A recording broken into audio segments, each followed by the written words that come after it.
नमस्कार बच्चों, स्वागत है आपका हिंदी साहित्य की दुनिया में। बच्चों, हम पढ़ रहे थे क्षितिज गद्य भाग 1 में संकलित पाठ लासा की ओर, जिसके लेखक हैं राहुल सांकृत्यायन।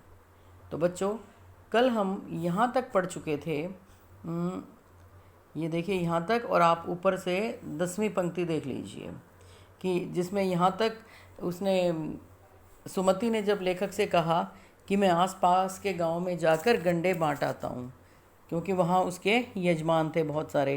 तो लेखक को लगा अगर ये वहाँ चला गया तो हफ्ता 10 दिन तो ज़रूर लग जाएंगे। तो इतना समय लगने से बचने के लिए लेखक ने क्या कहा कि तुम जिस गांव में हमें जाना है उसी में गंडे बांट दो और आसपास के गांव में अभी मत जाओ। इसके लिए मैं तुम्हें लहासा पहुंचकर पैसे दे दूंगा। और सुमति इसके लिए राज़ी हो गया था, उन्होंने स्वीकार कर लिया था।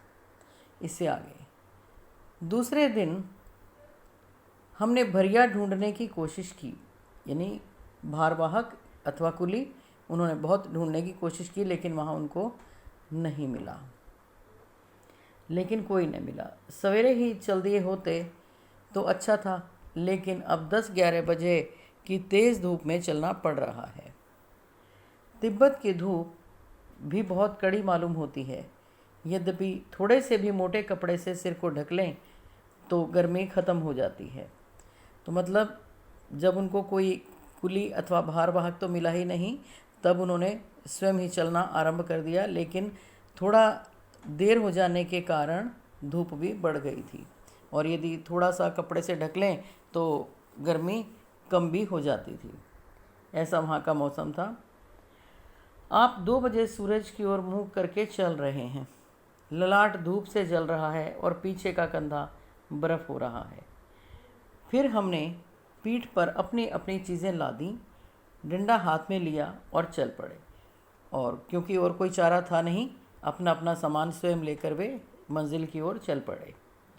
यद्यपि सुमति के परिचित तिंगरी में भी थे, लेकिन वहाँ एक और यजमान से मिलना चाहते थे। एक और यजमान के पास वो जाना चाहते थे, इसलिए आदमी मिलने का बहाना कर शेखर विहार की ओर चलने के लिए कहा। तो उन्होंने इसलिए वहाँ आदमी से मिलने का बहाना करके शेखर विहार की ओर उन्होंने लेखक से चलने के लिए कहा। तिब्बत की ज़मीन बहुत अधिक छोटे बड़े जागीरदारों में बटी है। तो बच्चों, वहाँ का जो भौगोलिक स्थिति थी, वहाँ की सामाजिक स्थिति थी, और कैसी व्यवस्थाएं थी वो सब, और कैसा जनजीवन था, वो थोड़ा सा इसके अंदर बताया गया है। थोड़ा ध्यान दीजिएगा।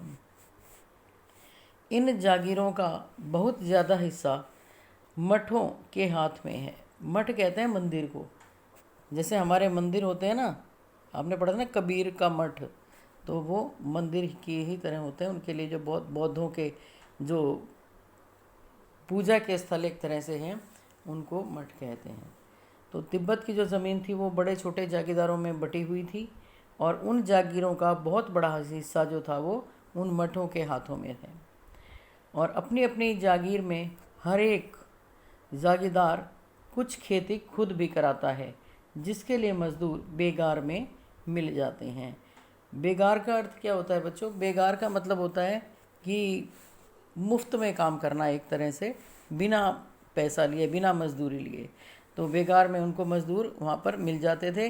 खेती का इंतज़ाम देखने के लिए वहाँ कोई भिक्षु भेजा जाता है, जो जागीर के आदमियों के लिए राजा से कम नहीं होता। उसका सम्मान किसी भी राजा से कम वहाँ पर नहीं होता।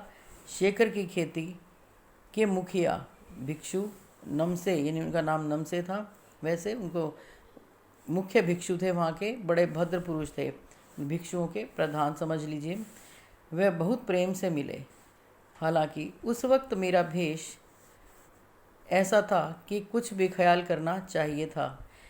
यहाँ एक अच्छा मंदिर था जिसमें कंजूर बुद्ध वचन के अनुवाद, कंजूर का मतलब जिस ऐसी ऐसी पुस्तकें जिनमें बुद्ध के वचन लिखे हुए थे और उनका अनुवाद था, उनके अनुवाद की पोथी थी वो, कि हस्तलिखित 103 पोथियाँ रखी हुई थी, 103 पुस्तकें थी।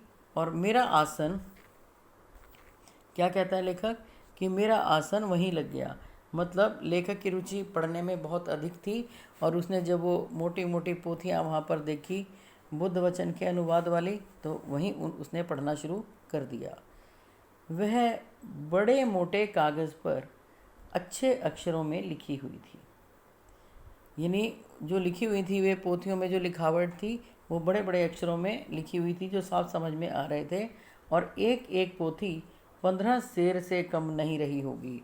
और वो जो पोथियाँ थी, पुस्तकें थी, उनका वजन भी बहुत अधिक था और एक एक पोथी जो है वो 15 सेर से कम नहीं थी। 15 सेर जो होता है ना, एक सेर वो 1 किलो से थोड़ा सा कम होता है। तो लेखक ने कहा एक एक पोथी 15 सेर से कम नहीं थी और जिनको उसने पढ़ना चाहा। सुमति ने फिर आसपास अपने यजमानों के पास जाने के बारे में पूछा।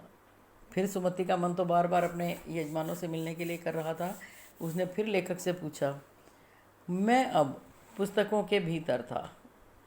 अब पुस्तकों के भीतर होने का मतलब क्या है? पुस्तकों को पढ़ने में रम जाना, पुस्तक पढ़ने में लीन हो जाना, अथवा पुस्तक पढ़ने में व्यस्त हो जाना। तो लेखक कहता मैं पुस्तकों के भीतर था, यानी अब मैं पुस्तकें पढ़ने में व्यस्त था, इसलिए मैंने उन्हें जाने के लिए कह दिया। तो उस दिन उसको लेखक ने सुमति को जाने के लिए नहीं रोका बिल्कुल भी, क्योंकि वह भले ही चला जाए, वह आराम से ताकि बैठ करके इन पोथियों को, इन पुस्तकों को पढ़ सके। और दूसरे दिन वह गए। मैंने समझा था 2-3 दिन लगेंगे, लेकिन वह उसी दिन दोपहर बाद चले आए। और सुमति ने क्या किया, वह तो उसी दिन दोपहर के बाद वापस आ गए, जबकि उस समय लेखक चाह रहा था कि भले ही वो देर में आ जाए, ताकि वह आराम से उन पुस्तकों का अध्ययन कर सके, उनके विषय में जानकारी प्राप्त कर सके। तिंगरी गांव वहाँ से बहुत दूर नहीं था, कि जहाँ उनको जाना था वह उससे दूर नहीं था, ज़्यादा दूर नहीं था। हमने अपना अपना सामान पीठ पर उठाया और भिक्षु नमसे से विदाई लेकर चल पड़े। और जो भिक्षु नमसे थे वहाँ पर, उनसे उन्होंने विनम्रता से विदाई ली और वहाँ से अपनी मंजिल की ओर चल पड़े। तो बच्चों, इतना था ये लेखक राहुल सांकृत्यायन जी का यात्रा संस्मरण, जो उन्होंने इतना ही हमारे साथ साझा किया है। आइए देखते हैं प्रश्न। अब है प्रश्न अभ्यास, अभ्यास कार्य। अभ्यास कार्य में आइए कुछ प्रश्नों पर चर्चा आज कर लेते हैं, बाकी पर कल कर लेंगे। तो देखिए, थोंगला के, पहला प्रश्न है, थोंगला के पहले के आखिरी गांव पहुंचने पर भिखमंगे के वेश में होने के बावजूद लेखक को ठहरने के लिए उचित स्थान मिला। यानी पहली बार जब लेखक तिब्बत की यात्रा पर गया तो वह भिखमंगे के वेश में था, तब भी उन्हें वहाँ रुकने के लिए उचित स्थान मिल गया था। जबकि दूसरी यात्रा के समय, यानी जब वो 5 साल बाद गए थे, तब भद्रवेश में भी उन्हें उचित स्थान नहीं दिला सका। यानी भद्रवेश भी उनको अच्छा स्थान रुकने के लिए नहीं दिला सका। ऐसा क्यों? तो देखो, जब पहली बार गए थे तो वहाँ पर सारी व्यवस्थाएं सबके लिए एक जैसी नहीं थी। तो वहाँ पर जानकारी के आधार पर हर कोई हर किसी को नहीं रुकने दे सकता था। तो वहाँ जानकारी के आधार पर उनको रुकने के लिए स्थान मिल गया, क्योंकि उनके साथ उनका मित्र सुमति था और उसकी वहाँ पर बहुत अधिक जानकारी थी। तो जानकारी के आधार पर उनको वहाँ रुकने के लिए स्थान मिल गया। और जबकि दूसरी यात्रा के समय 5 साल के बाद काफ़ी कुछ समय बदल चुका था, भद्रवेश अच्छे सज्जन के वेश में थे, तब भी उन्हें उचित स्थान नहीं मिला, क्योंकि उनके साथ उस समय सुमति नहीं था, उनकी कहीं वहाँ पर जानकारी नहीं थी। तो इस प्रकार आप अच्छे से इस प्रश्न का उत्तर लिख सकते हैं। दूसरा प्रश्न है बच्चों, उस समय के तिब्बत में हथियार का कानून न रहने के कारण यात्रियों को किस प्रकार का भय बना रहता था? तो देखो, उस समय कानून व्यवस्था कोई थी ही नहीं, इतने कड़े कानून थे नहीं। उस समय तिब्बत में हथियार का कानून था नहीं कि हथियार कोई रख ले तो भी ठीक, ना रखे उसके लिए कोई सज़ा का व्यवधान नहीं था। तो कानून ना रहने के कारण यात्रियों को किस प्रकार का भय बना रहता था? देखो, उनको मुख्य रूप से भय बना रहता था अपने जान माल का डर रहता था, क्योंकि सुनसान जगह पर यात्रा नहीं कर सकते थे। सुनसान जगह पर डाकुओं का भय था, वो यात्रियों को लूट लेते थे और पहले लूटते थे, पहले मार देते थे और बाद में उनका रुपया पैसा छीनते थे, ताकि कोई गवाह या सबूत भी शेष ना रहे और वो पकड़े न जा सकें। तो मतलब जो हथियार थे, जो ये पिस्तौल थी, बंदूकें थी, उनका प्रयोग एक ऐसे ऐसे हथियारों का प्रयोग जो थे लोग लाठी की तरह करते थे। तो उस समय लोगों को बहुत अधिक भय रहता था अपनी जान का, माल का। जो लूट कर डाकू चले जाते थे और पकड़े भी नहीं जाते थे, क्योंकि उनके लिए कोई ऐसा कानून नहीं था। और वहाँ की जो पुलिस थी वह भी खुफिया विभाग कर खर्च नहीं करती थी, खुफिया विभाग पर अधिक खर्च नहीं करती थी, यानी उसके प्रति वह बहुत अधिक सजग नहीं थी। तो इस तरह से आप दूसरे प्रश्न का उत्तर भी आराम से लिख लेंगे। तीसरा है, लेखक लंकोर के मार्ग में अपने साथियों से किस कारण पिछड़ गया। जब लंकोर जा रहे थे तो रास्ते में लेखक कैसे क्यों पिछड़ा था, आप पढ़ चुके हैं बहुत अच्छे से कि जब लेखक जा रहा था, वे लेखक और उसके साथी घोड़े पर जा रहे थे। जो लेखक का घोड़ा था वह थोड़ा सुस्त था, एक तो धीमे चल रहा था, बहुत धीरे धीरे चल रहा था, और धीरे चलने के कारण वह पीछे रह गया। और जब पीछे रह गया तो एक स्थान पर दो रास्ते फूट रहे थे, और उन दोनों रास्तों में से जो था, जिस रास्ते को जाना चाहिए था, लेखक उधर न जा करके दाईं ओर चला गया, यानी रास्ता भटक गया और 1-1.5 मील कम से कम आगे चला गया। और जब वह वहाँ आगे जाके पता चला वह तो गलत रास्ते पर आ गया है, तो पुनः उसको वापस लौटकर उसी रास्ते से अपना सही रास्ता पकड़ना पड़ा। तो इसलिए वह अपने साथियों से पिछड़ गया था, पीछे रह गया था। प्रश्न संख्या 4, लेखक ने शेखर विहार में सुमति को उनके यजमानों के पास जाने से रोका। शेखर विहार में क्यों रोका था, और परंतु दूसरी बार रोकने का प्रयास क्यों नहीं किया। देखो, शेखर विहार में जब सुमति अपने यजमानों के पास जाना चाहता था तो लेखक नहीं चाहते थे कि वह वहाँ जाए, क्योंकि वहाँ जाने का मतलब था अधिक समय लगना, और लेखक इतने समय प्रतीक्षा करने के इच्छुक नहीं थे, क्योंकि उनकी इच्छा तो भ्रमण की थी और अधिक से अधिक जगह जगह घूम करके ज्ञान प्राप्त करने की थी।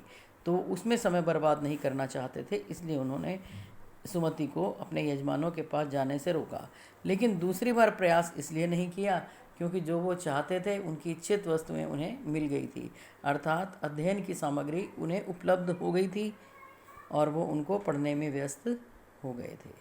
तो बच्चों, आज के लिए इतना ही। आप पहले 4 प्रश्न, इनके उत्तर बहुत ही सोच समझकर ध्यान से एक बार पुनः पाठ को पढ़ करके आप इन्हें लिखेंगे। तो आज के लिए इतना ही। आगे के प्रश्नों पर कल चर्चा करेंगे। तब तक के लिए धन्यवाद।